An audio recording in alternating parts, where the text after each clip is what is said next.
Welcome back, everybody, to Clicks and Bricks. Today is August 27th, and my name is Ken.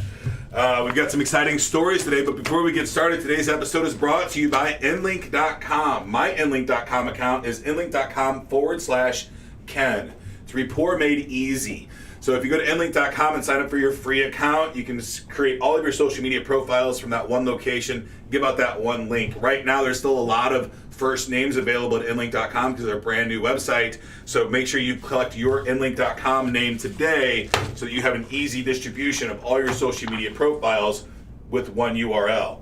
The thing I like most about Inlink.com is it has the social media profiles for LinkedIn Business and my business pages for Facebook, which the other guys don't really have.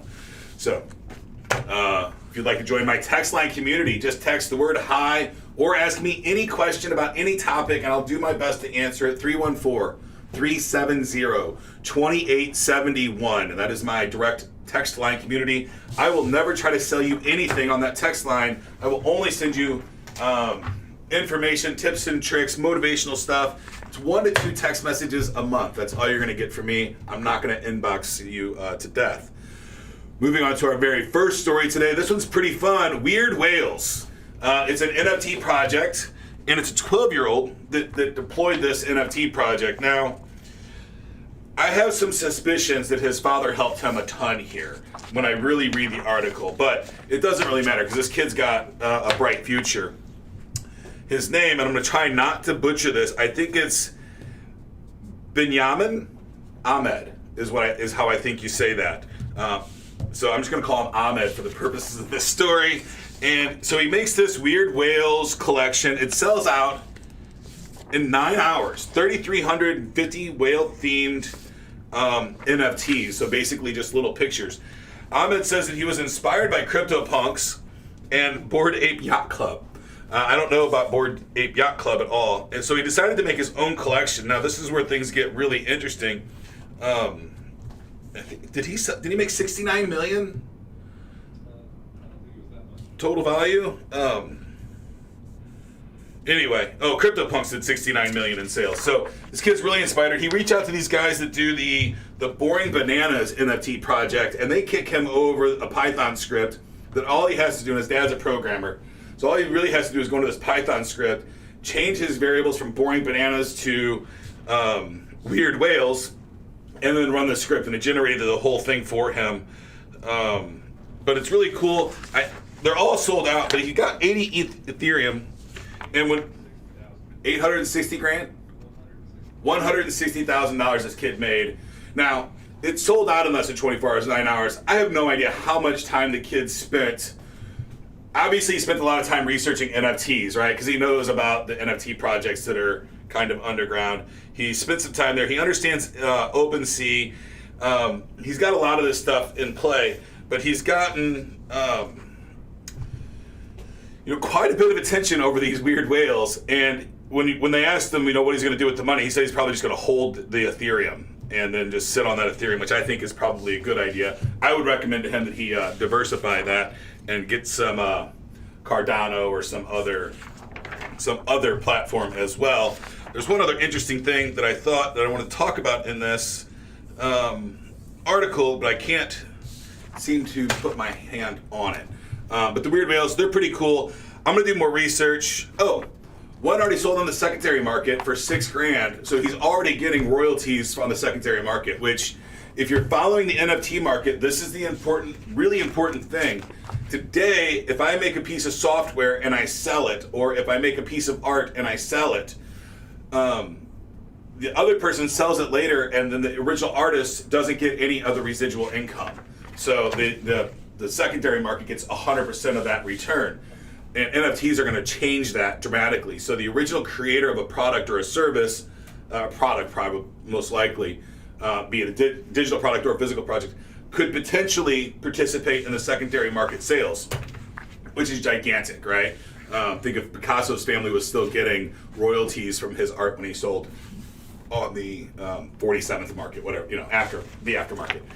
Anyway, moving on to our next topic. This next one has really got me interested, and I'm pretty excited about the future of how we eat, right? It's something that I study quite a bit, and I think the way we eat is gonna change drastically in the next 10 years. I think, like, it's gonna happen faster than we see it coming. But so this lab now is not growing meat. They're making 3D printed meat. I'm not sure how they do this, but it's a food alternative, and it's designed to. I mean, they're really going after the meat eaters, trying to get them to move to more sustainable products. And I'm a conservative boy. I like my meat a lot. I eat not as much anymore. Probably pretty much turkey and chicken right now. It's just about the only meat that I eat because my doctors and my wife are on my ass all the time about my cholesterol, and I really like sausage and beer, but that's evidently only every other Saturday thing now for me. But hopefully, and today, I hated turkey for most of my life, but today I've got some really good turkey that I like a lot. They've really come a long way with that. And I've had some plant-based meats, not many, some plant-based meat that is pretty good. The Incredible Burger and the Incredible Sausage Patty, it's almost passable. So I think once they figure this out, we're going to see a massive reduction in our cattle farming across the board. I just think in 100 years, it's going to change drastically in 10 years. In 100 years, I think they're going to look at us meat eaters like we were savages massacring cattle at mass. It's basically cattle genocide if you really want to think about it. Now, and I'm not a PETA person or animal rights activist by any stretch of the imagination. My wife is an active hunter. I got a lot of active hunters in my family. So I'm all about eating meat, but I am also all about moving forward and change in the future. So I really like the plant-based meats and the 3D printed meats. I wish I was a smarter person and knew how to get into investing in a lot of those technologies in a significant way. I mean, I could just buy the stocks on the market, but because I really believe that plant-based foods and lab-grown food, meat, is our future. I don't love it, but I think I want to embrace it and lean into it instead of run away from it. So this is a fun one. Not a fun. This is morbid, actually. This is not a fun article at all. We're going to talk a little bit about after you pass away, what happens with your social media. Facebook has a memorialized account.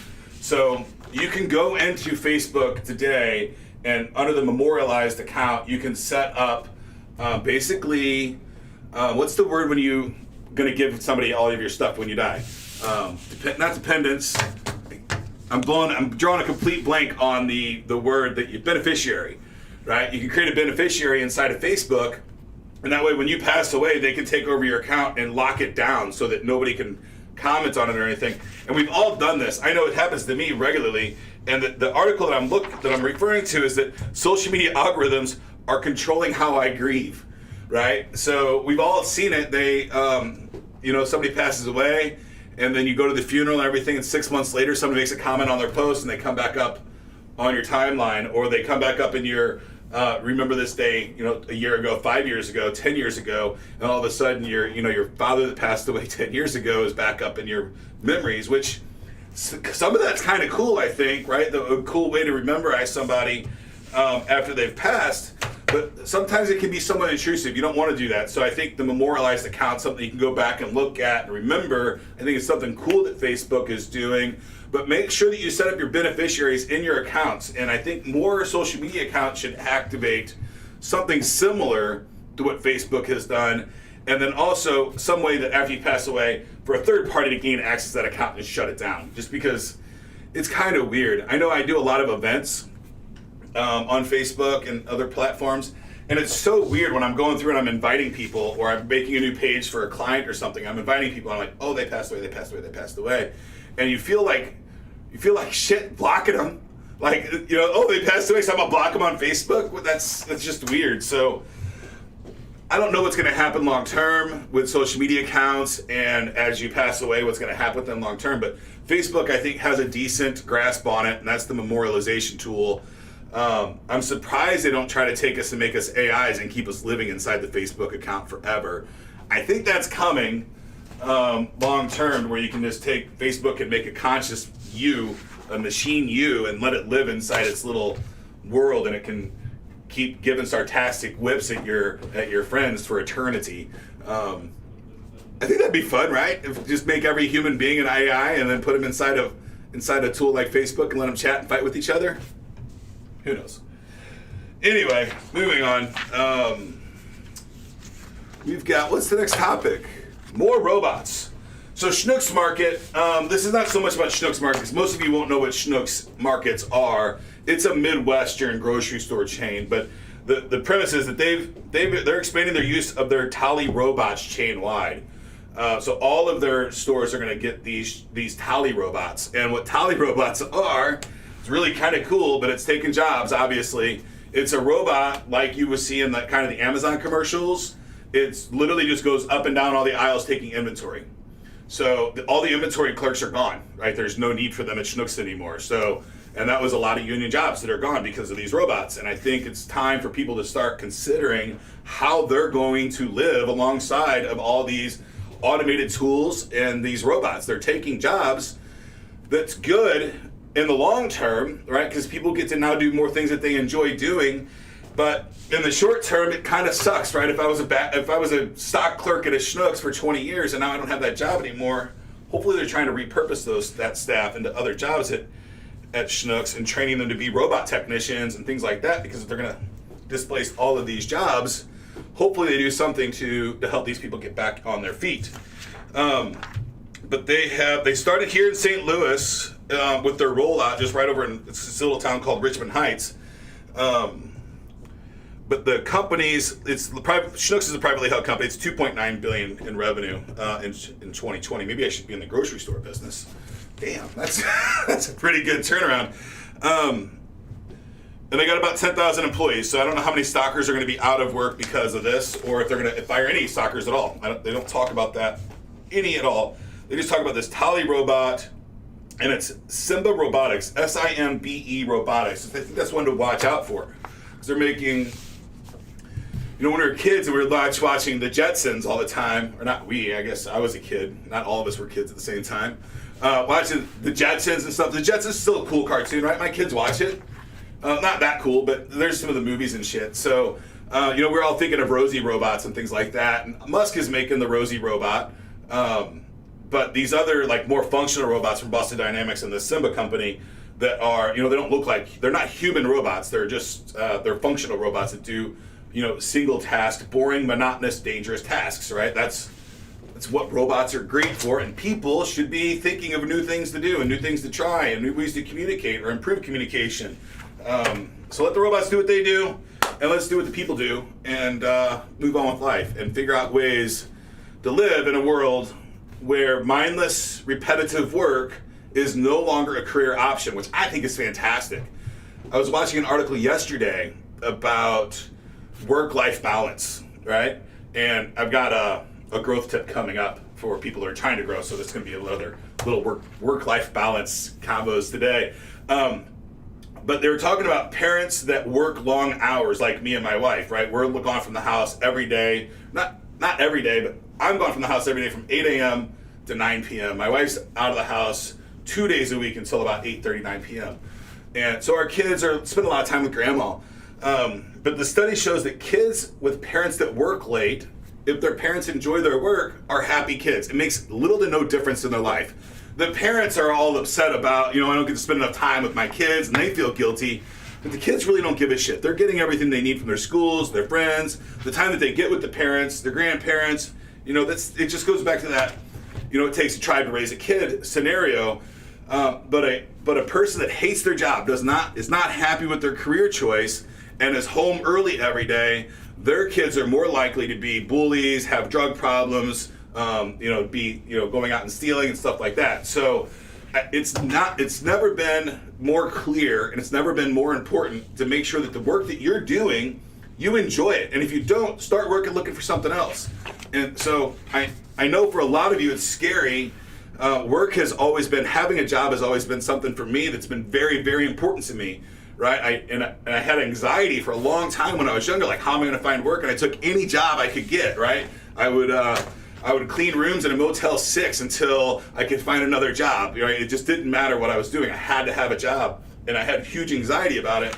But today's world is a lot different than 30 years ago, right? It's way different. You can survive. There's a lot of options that you can do. You don't have to ask permission from a boss to go work for them. You can create your own thing. You can do your own thing. You can Uber. You can do all that stuff. So don't be afraid of the robots, people. Embrace them.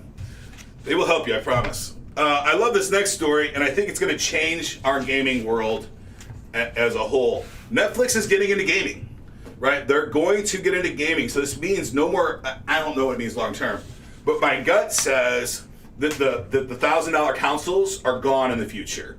That we're going to stream this stuff right to the TVs. We're going to have a really nice TV, but Xbox, Switch, all those guys, I think are going to have their hands full when Netflix can stream a video or stream a game to you in real time with a controller, and you don't need a console at all, right? I mean, Netflix got rid of the DVR, the VCR, the Blu-ray player, right? Now they're going after the game consoles.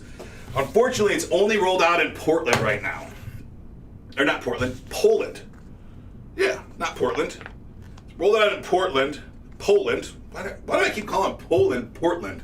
All right, so in Poland, the country, not Portland, the city in the United States, is the test state that test country that they're rolling it out in, and they're rolling out games like Stranger Things, 1984, and more. And I didn't even know Stranger Things had a game.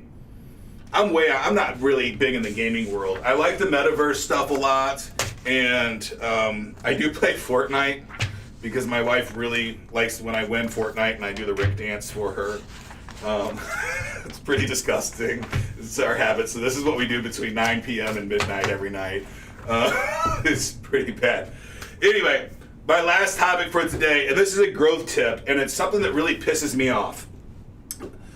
So I started a new certificate program last week, and I've heard this narrative a bunch of times throughout my career, and it's if you want to grow and you're in a kind of a tough spot, you have to delete your friends, right? And I think that's a bad narrative. I do not like it at all, because I came up from a very low income environment. I never did without. I always had all my essential stuff, right? I had shoes and electricity and all that shit, but it wasn't the nicest shoes. It wasn't, we were late on our electric bill, things like that. So for me, when I was growing up, my friends were a very integral part of my life. They helped me get through hard times. They helped me get through a lot of stuff. Just because they don't have ambition to grow doesn't mean that I have to delete my friends from my life if I want to grow. It means I have to spend less time with them. It means that I can't do the same shit that they're doing on Saturday night, but it does not mean that I have to get rid of them. So my word of advice, if you're really trying to, and I call it leveling up my life, I try to do it every single day of my life. If you're trying to level up and you know that you got some shitty friends that are into drugs and they're doing this stuff, but you love them, they've helped you through hard times, keep those friends. Don't get rid of them. Do not delete people from your life unless they are toxic to your growth. If they're toxic to your growth, get rid of them. But if they're not toxic to your growth, you can keep them in your life. You just can't be with them as much as you would like to be, right? Because if you want to grow, then you got to stop doing those activities. That does not mean you get rid of those friends. So the rule of thumb that I like to use when I'm talking about the people that I hang around with and the people that I associate with, I try to take 1/3 of the people that I'm around every day and make them my peers. It's really hard for me to do because of certain situations, but I try to be around peer groups. Is about 1/3 of my group. About another 1/3 of my group is people that I'm trying to mentor. I'm trying to help them get up or be just friends with them. No real business association at all, but either I'm mentoring them or I'm just friends with them. And the other 1/3 of the people that I like to hang around with are people that are mentoring me, people that can teach me, people that can help me grow. I hate the narrative of deleting people from your life. I think it's toxic thought process in itself. And if you think that you need to do that to grow yourself, then you have other problems that you need to be working on as well. Those people in your life, they helped you through hard times. Don't delete them unless they're preventing you from growing. And it's been my experience that they're not really preventing you from growing. They're going out on Saturday night to the bar and drinking beers till 3 a.m. You can still be friends with them. You just can't do that with them. You need to leave at 10 o'clock. Be still a little bit sober so you can do a couple more hours of emails, so you can do a couple more meetings maybe, so you can send another couple Zoom requests, so you can do those extra things. It might be that you need to do a couple Uber runs so you can get the money to buy your next investment. So all of those things, that's my feeling. if you have somebody in your life that's telling you need to delete your friends to grow yourself, I think it's bad advice. You should continue to work on yourself and grow yourself. And then maybe, if that person's open to mentoring, take them on, because I've always loved the process of learn, teach, do. Right? So if I learn something, the easiest way for me to maintain it is if I teach somebody else how to do it, and then I go on and learn the next thing, or keep doing it. Actually, for me, I try to operationalize it and sell it to somebody else. But that's it for today, folks. Again, if you'd like to join my text line community, 314-370-2871. My name is Ken. This is Clicks and Bricks. Get to work.